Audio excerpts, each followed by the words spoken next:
Kaya pabilis ng pabilis din ang atras. Pa ay tumalikod na ako at mabilis na tumakbo at ramdam kong tumakbo din ang tatlong lalaki. Sa kalagitnaan ng pagtakbo ay napatigil ako dahil may isang lalaking humarang sa akin kaya napaatras ako muli. Sa pag-atras ko ay siya ring paghiyaw ko dahil sa sakit. May biglang humampas sa tagiliran ko at sunod ang kuryenteng naramdaman ko muli sa tagiliran ko kaya napaluhod ako. May sumipa sa likod ko kaya't napahiga ako. Nalalabo ang paningin ko at may sapatos na papalapit sa akin. Dahil sa pagkahina at panlalabo ng tengin ay dahan-dahan kong iniangat ang paningin ko at ganun na lang ang namuong galit ko dahil sa babang nakita. Si Cade. I slowly opened my eyes and my vision suddenly blurred. Dahil sa panlalabo ng mata ay kukusutin ko sana pero hindi ko maitaas ang mga kamay ko. My eyes without realizing that my hands were tied. Tinignan ko ang paanan ko at ganoon din ang mga paa ko. Gising na pare. Napatingin ako sa nagsalita at ang kaninang nanlalabo na paningin ay ngayon nawala na. Kitang-kita ko ang pagmumukha ng mga lalaki, ang isa ay may peklat sa kabilang pisngi, ang isa naman ay nakaibaba ang mask. Tatawagin na natin si Maam. Tanong nung may peklat sa pisngi at ang nakamask naman ay ngumising pang demonyo dahil demonyo naman talaga sila. Ang ganda ng katawan oh. Nagtagis ang bagang ko dahil sa sinabi ng may mask. Oo nga ganda ng hugis ng legs hahaha. Tumawa ng nakakaloko ang may peklat. Tumayo ang nakamask at sunod naman ang kasama niya, pinilit ako ang umupo galing sa pagkakahiga sa semento. Para akong uod sa ginagawa ko para lang makaatras sa mga punyeta na to. Don't you come near me. I shouted and they just laughed as if something was funny. Napatigil ako sa pag-atras nang maramdaman ang malamig na semento sa likod ko. Wala na akong maatrasan. O paano ba yan? Wala ka nang maaatrasan. Sabi no ng may peklat. Dahil wala na akong kawala ay agad na lumapit ang nakamask sa akin. He squatted at hinimas ang braso ko. Nanindig ang balahibo ko dahil sa ginawa niya and I want to fight back pero hindi ko magawa. Ano ba? Sigaw ko at ginamit ang tuhod kong nakalkulo para maitaboy ang kamay niyang nasa braso ko. Sa ginawa kong yun ay napatingin siya sa akin na matalim, nagalit sa ginawa ko. Sinabayan ko ang matalim na tingin niya, I smirked at him. Magkano binayad sa inyo ng amo niyong duwag? I said with sarcasm. Wala kang pakialam. Sigaw niya at marahas niyang inilapit ang mukha pero bago niya pa maituloy ang gagawin ay binunggo ko ang noo ko sa noo niya. Napatayo siya sa ginawa ko habang sapo na sapo ang noo at nagmumura. Tinawanan lang naman siya ng kasama niya. Nasaktan ako sa ginawa ko pero hindi ko pinahalata iyon. Akmang lalapit pa siya muli sa akin nang bumukas ang pinto at iniluwa iyon ang animal. Kikembot-kembot siyang naglakad at sa huli sa harap ko siya huminto. Pinagmasdan ko ang kabuuan niya at saka ako napairap. Nakasuot lang naman siya ng fitted dress na bakat na ang kaluluwa niya. Pinagsabihan na kita, sabi niya at inilapit ang mukha sa akin. But you didn't listen, kasalanan mo din naman yan kung bakit nasa ganito ka ngayong sitwasyon. Sabi niya at nag-cross arms. Nakasyabu ba to? Tinaasan ko siya ng kilay. Bakit mo ako kinidnap? Para makuha mo ang asawa ko, tumawa ko sa huling sinabi. Pwes, kahit ano pang gawin mong kademonyohan. I said and smirked at her. Sakin pa rin ang bagsak niya, because he loves me unlike you who are just a girl best friend. Sabi ko at tinignan siyang nagmamayabang. So what? Ako naman ang first niya at sulitin mo na ang pagtawag na husband kay Martin. Dahil pagkatapos nito akin na siya. Sabi niya at itinaas ang isang kamay at tumango naman ang dalawang alalay niya tsaka nagmarcha palabas at kami na ang naiwan dito. Hindi ako nagsalita sapagkat napairap na lang ako. Mahirap makipagtalo sa taong walang kwenta at ang sinasabi.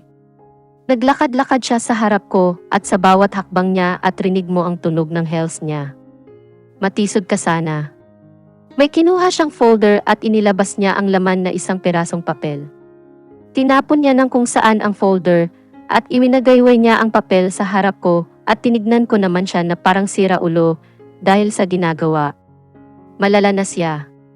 See this? Sabi niya at ang tinutukoy ay ang papel. Tinignan ko siya na nakakunot ang noo. Bobo ka ba? Malamang may mata. Ako. Sabi ko at biglang nawala ang matamis niyang ngiti. Napatabingi ang ulo ko at rinig na rinig mo talaga ang impact ng palad niya sa pisngi ko. Tarantado, sinampal ako. Napapikit ako sa sakit ng sampal niya, iminulat ko ang mga mata ko at tinignan siyang hindi kumukupas ang ngisi sa labi ko at kita ko ang pagkainis niya lalo. Sulitin mo na ang matamis mong ngiti dahil ako kapag nakawala. Ubos yang ngipin mo. Sabi ko at bigla naman siyang tumawa na parang ng insulto. If you can. Talaga. Tumalikod siya sa akin at hinilaan nag-iisan upuan dito sa silid at sa kanya yon inupuan. Pinag-cruise niya ang legs niya at sumilil doon ang panty niyang pula.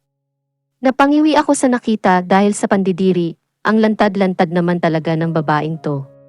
Tinaasan niya ako ng kilay dahil siguro sa nakitan expression, kinuha niya ang cellphone at nagtitipa-tipa muna bago inilapit sa tenga niya.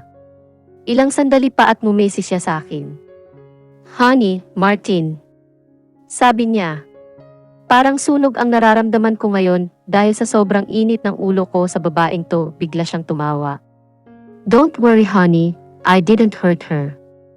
So hurry up while my hand is still holding back from hurting her. Please hurry, cause missed your lips, baby. Malanding sabi niya bago pinutol ang tawag. Napatiimbagang ako at napatingin sa ibaba, gusto ko siyang saktan yung tipong puro gasgas ang mukha at bali-bali ang mga buto. Malamang pinapunta niya dito si Martin at alam kong para sa gipin ako. At alam ko ding may kapalit ang pagkawala ko. Bigla na lang niyang ipinagdikit ang ingapalad kaya at napaangat ang tingin ko dahil bumukas ang pinto at iniluwa ang dalawang lalaking siraulo. Yes po ma'am. Kayo nang bahala sa kanya and sorry in advance for Martin because I can't promise not to hurt you. Sabi niya at nagmarcha na palabas. Napatingin ako sa dalawang lalaki na parehong nakangsisakin. Ikaw mauna pare, lalabas muna ako. Sabi ng nakamask at tumalikod. Pagbalik ko ng tingin sa may peklat ay bumalot ang takot sa buo kong katawan dahil sa mabilis niyang paglapit sa akin at marahas akong hinapit papalapit sa kanya. Ano ba?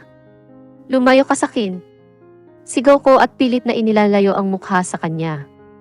Namuo ang luha sa mga mata ko dahil sa takot. Pilit niya akong ipinipwesto sa katawan niya pero nagpumiglas ako kaya't habang ginagawa ko yon ay hindi ko namalayan na napahiga na ako habang ang mga luha ay tumutulo.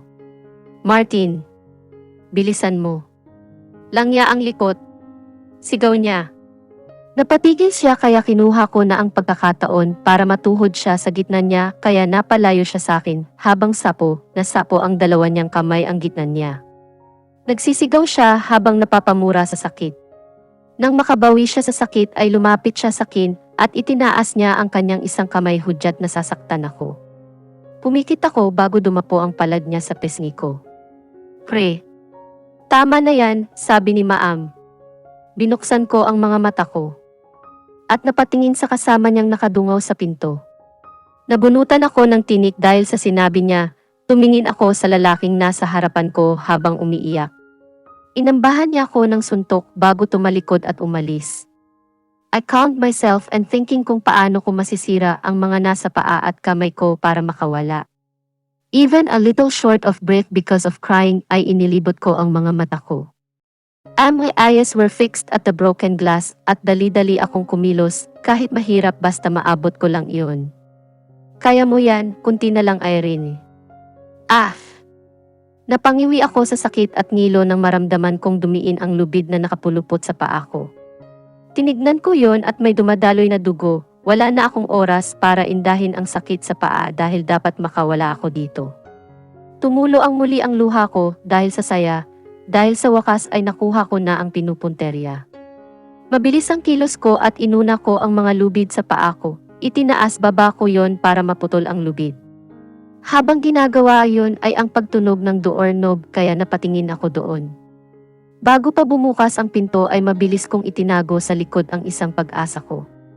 Bumukas ang pinto at iniluwa yon si Kede, Parang hindi ko naramdaman ang sakit sa paa ko dahil sa biglang pag-init ng ulo ko sa babae na to. Tinaasan niya ako ng kilay at dahan-dahan na tumabi para bumungad sa akin ang taong kanina ko pang hinihintay.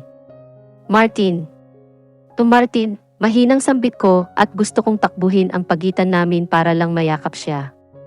Habang nakatingin sa kanya, ay lumandas ang mga luha ko, hindi dahil sa sakit kundi sa tuwa dahil ililigtas ako ni Martin at mapapakulong na namin to si Ked. Nakapamusa siya while there was no trace of expression on his face. Napakurap-kurap ako dahil doon, nalipat ang tingin ko kay Keden nang lumapit siya kay Martin at malanding kumapit sa braso niya. Nakatingin ako sa braso niya at mabilis kong inilipat sa kanya yon. Boys, let her go na. Sigaw ni Kade at mabilis na pumasok ang dalawang lalaki at lumapit sa akin. Habang kinakalaga nila ako ay hindi mawala ang paningin ko kay Martin at ganon din naman siya sa akin.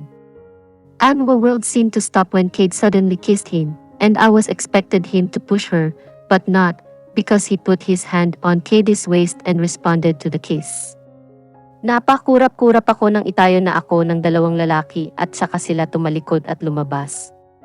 Tanging kaming tatlo na lang ang natitira sa silid na to. I just stared at them as they kissed. Hindi ko na kaya. Tumigil sila sa paghahalikan at tumingin naman sa akin si Kade na nagmamayabang. Napatiimbagang ako dahil sa galit, sakit, lungkot at iba ang sakit na nasa puso ko dahil sa nasaksihan. Napabuga ako ng hangin at tumawa na hindi makapaniwala. Wow, just wow. I said and looked at Martin in disbelief, but he just averted his eyes. Sorry Erin because you have to witness that, Kade said and approached me and held both my hands. Mabilis kong iwinalsik ang mga kamay niya. And Martin is my husband now. Masayang ani ni Kade at tinignan si Martin. Right, honey. Sabi ni Kade at naghintay ng sagot ni Martin. Tumingin ako kay Martin na ang mga mata ay may nagbabadyang luha. Hindi totoo yan. Sigaw ko at tinignan ng matalim si Kade na nakangisi sa akin. Nahihibang ka na ba? Paano mo siya naging husband? Kung kasal naman siya sa akin. Dahil ako ang mahal niya. Hindi ika. Naputo lang sasabihin ko dahil sa bigla akong sinampal ni Kade. Literal na tumagilid ang ulo ko dahil sa impact. Mabilis ko siyang nilingon at mabilis na dumapo ang palad ko sa pisngi niya. Bumagsak siya at una puwet. Mabilis ang taas-baba ng dibdib ko dahil sa galit, matalim na tingin ang ibinaling ko kay Martin at mabilis siyang nilapitan. Tumigil ako sa harapan niya at bumagsak ang tingin ko sa dibdib niya. Ano yon? Bakit mo siya hinalikan? Tanong ko at naghintay ng kanyang sagot pero wala akong nakuha. Sumagot ka, bakit? Pangalawang tanong ko pero gaya ng una ay wala akong nakuha. Bumagsak ang luha sa pisngi ko at dahan-dahan siyang tiningala dahil sa tangkad niya. Parang may sumaksak sa dibdib ko dahil sa kanyang pagtingin sa akin. Hindi gaya ng dati na may saya sa mga mata at namumula ang magkabilang pisngi at kapag hindi kaya ay sinusubsob niya ang mukha sa leg ko. Mabilis akong yumuko at pumikit at sa pagpekit ko ay isang luha na naman ang bumagsak. At katumbas ng isang luha na yon ay libong-libong sakit dahil ang luha na yon ay dahilan ng taong mahal ko naan. Ngayon ay may hinalikan na ibang babae. Akala ko ba ako lang? Napamulat ako at natigilan dahil sa hinahawakan niyang papel, mabilis. Kung pinahid ang mga luha at hinablot ang papel na yon at saka binasa. Never mind that slap. And after you read that Irene mag-impact ka na sa bahay ng asawa ko dahil imula bukas doon na ako titira. Naibagsak ko ang kamay kong nakahawak sa papel at naikuyom kaya't pati papel ay nalukot. Papel na nagpapatunay na sila ay mag-asawa at nandoon. Nandoon mismo ang perma ni Martin. Iniangat ko muli ang paningin ko kay Martin at ganoon pa din ang tingin niya sa akin sobrang plain naman. Is she really your wife? Tanong ko sa nanginginig na boses. Kahit alam kong masasaktan ako sa sagot niya ay tinanong ko pa din gusto ko malaman dahil papel lang yan. Hindi yan totoo, gawa-gawa lamang yan. A-answer, Mammy. I said and my voice broke.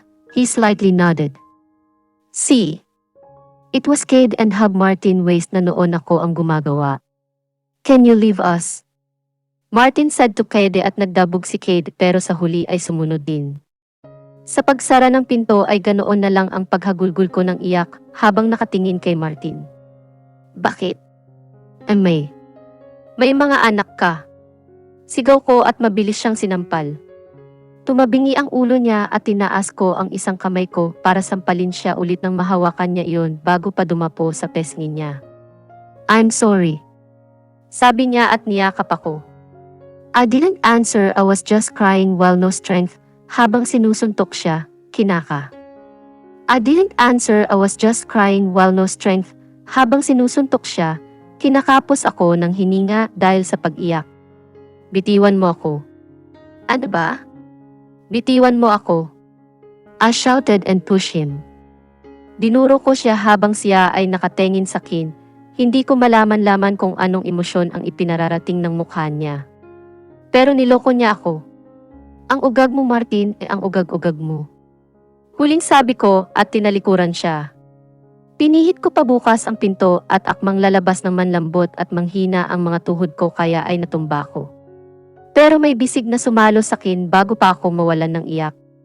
I woke up and the first thing I saw was a white ceiling and I even looked at the person sitting next to me and I saw Mommy carrying Austin. Napatingin ako kay Austin. Tears rolled down on my cheeks because I remembered everything. I remember every detail of how Martin cheated on me, and when I think about it, it's like 1,000 knives are stuck in my heart. Lang niya, ang sakit. Irene. It was Mom. Nagtatanong ang mukha kung bakit umiiyak ako. I smiled and I just shook my head, pero halatang hindi naniniwala si Mom kaya ngumiti na lang.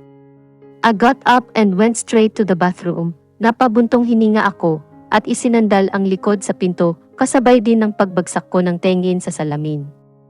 Napakurap ako ng isa at dahan-dahan na lumapit sa salamin para mas makita ng maayos ang aking mukha. Para akong dinumog ng aswang sa itsura ko. My hair was messy and my under eye was black. And I noticed I lost weight. Bago pa may tumulong luha sa mga mata ko ay agad akong tumalikod at agad na hinubad lahat ng saplot. Lumukob ang lamig sa buo kong katawan nang mag-umpisang basain lahat ng katawan.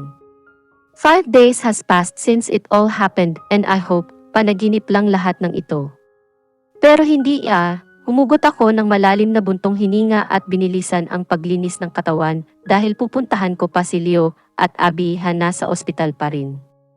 Pagkatapos maligo ay lumabas ako at nadatnan ko si Mom na nakaupo sa edge ng kama at halatang hinihintay ako. Our eyes met kaya napaiwas ako ng tingin. Where's Austin? I asked. Nasa daddy mo, umuwi ngayon lang. She said and I just nodded. Humakbang ako at umupo at humarap sa malaking salamin. Inumpisahan ko ng ayusan ang sarili nang biglang magtanong si Mom. Nasaan pala si Martin? Hindi siya umuwi sa bahay niyo, sabi ni Mang Popoy. Mom said, I didn't go home to Martin's house and his new one, sapagkat mas pinili kong umuwi akong mag-isa habang masakit ang katawan at ika-ikang maglakad. Bumalik ako sa mansyon at maski isang shirt ko, hindi mo na makikita sa bahay ni Martin. Dahil ipinakuha ko lahat, kahit masakit sa akin ang ginawa niya at choose to keep our wedding photo. Dahil alam niya, kahit ginago niya ako naging parte siya ng buhay ko. Nasa trabaho lang po yun. I sighed at ipinagpatuloy na ang pag-aayos. I didn't tell them what happened dahil alam kong magkakagulo and I didn't want to. I don't know if he is happy to be with Cade because I saw pain in his eyes before I left. Nawalan ako ng malay ng ilang sandali pero nagising ako noong araw na yon na umiiyak siya. Sige, bumaba ka na at mag-almusal na, Mom said at lumabas na ng kwarto ko. Sa pagbagsak ng pinto agad kong ibinaba ang hinahawakan at napasuklay sa buhok gamit ang mga daliri dahil sa frustration. I don't know what to do. I don't know how to tell them of what happened. Hindi ko alam kung hanggang kailan ako magkakaganito. I love Martin so much, gusto ko siyang ipaglaban dahil mahal ko siya. But I couldn't help but to overthinking, natatakot akong kapag ipinaglaban ko siya ay siya ring pagtaboy niya sa akin at hindi pagpili. Parang kumuha na din ako ng bato at ipinukpok sa sarili ko. Iniangat ko ang tingin ko sa salamin at tinignan ang sariling mukha. Ipaglalaban ko siya kahit para na lang sa mga anak namin, kahit paipukpok ko mismo sa ulo ko ang bato kong para sa mga anak ko ay gagawin ko. Buinaba na ako pagkatapos ayusan ang sarili at dumiretso sa hapagkainan. Nadatnan ko si Dad at Mom na parehong tumatawa habang naglalaro kay Austin dahil siya ring pagtawa ng anak ko. Hearing Austin's law ay ang pagiging determinado kong pagbawi sa ama niya. Habang pinagmamasdan silang tatlo ay nahagip ako ng tigin ni Dad. "Erin, come here," he said and smiled, so I smiled back.